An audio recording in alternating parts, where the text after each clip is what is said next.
Hey Mac, wanna have a drink at Flo's? I'm sorry, Lightning. I gotta head off to the woods. Well, I have cancelled that job for you. Let's have some time together.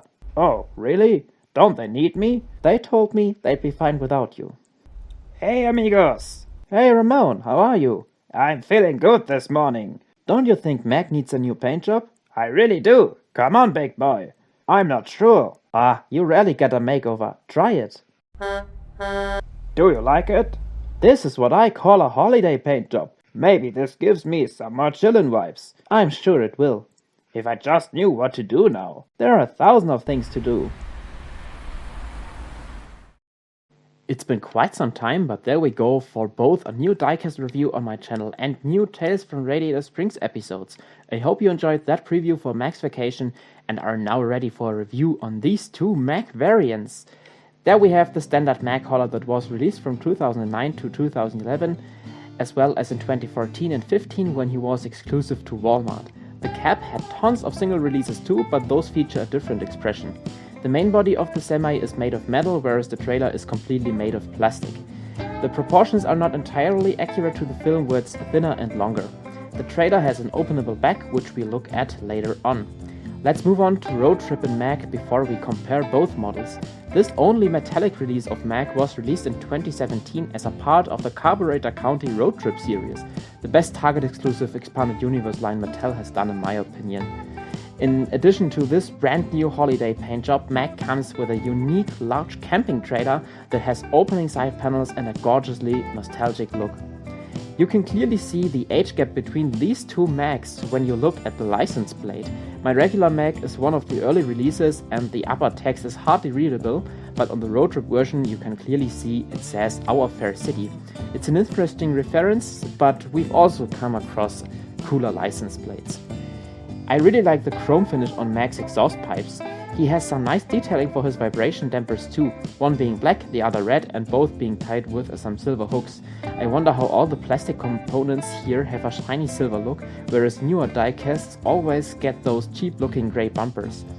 The red damper is metallic on Road Trip Mack, and both dampers seem a little more outstanding to me. On Mack's side you can see a decal of Lightning's number 95 on both releases. It overlaps with the classic bolt on regular Mack, and this doesn't look bad at all. I like the white finish for the 95 decal on Road Trip Mack, as it adds a vintage look to the diecast and some contrast to the pure red. Whoever designed that Mack did another great job with the cap. The flash looks awesome and stands out compared to the main red color on the diecast. I'm a fan of the Rusty's logo on the standard Mack too. It looks just like human caps, and the coloring of the background completes the overall look.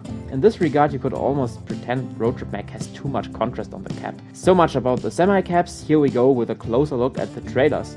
The Road Tripper doesn't have a license plate, the regular one is almost identical to the cap. I like how the last letter from Rusty's is replaced by numbers. I only wonder why it's 3 and 4 and not for example 1 and 2, 2 and 3. The trailer easily opens up while you can pull out the entire ramp. That's surely good for playing. Let's have Lightning drive up here. The interior is pretty weak though, especially because standard piston car haulers are so much more detailed. I mean, you can expect all the details from the film, but this grey back doesn't really appeal to me. Yet you have the standard tool gun and box on the floor. The Road Trip trailer leaves a much better impression. The Flash reappears on the trailer with the exact same design like on Cruisin' and Road Trip McQueen. Besides, it has a little spoiler just like Road Trip McQueen's little trailer, so these designs match each other pretty well. Let's go open it! Just like with most haulers, you open up the side panel, pull out the interior and put down the ramp. When it comes to details, you'll find quite a few. First of all, there are some spare tires for Mack, and when you take a closer look, you can see they all have different profiles. Also, they are nicely held together with that silver construction there. On the other side, there is a large toolbox, as well as a bunch of large oil canisters. There is a ribbon on them, unfortunately it isn't colored though. I'd say it's the perfect place for Road Trip McQueen to relax during the road trip. Size-wise, it's obvious the Road Trip trailer is larger both in terms of length and height, so keep cautious when you drive through an underpass. Just kidding. There you have a look from above. This makes it visible how stark the contrast of the metallic red is, also because the chrome parts stand out so much on that diecast.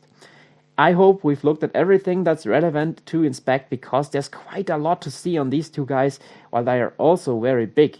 I love both of them a lot, of course, but Road Trip Mack is definitely the cooler diecast in a whole. The vintage look of the trailer is impressive and the interior cutely detailed, but in fact, that's what you can tell about the entire Road Trip line.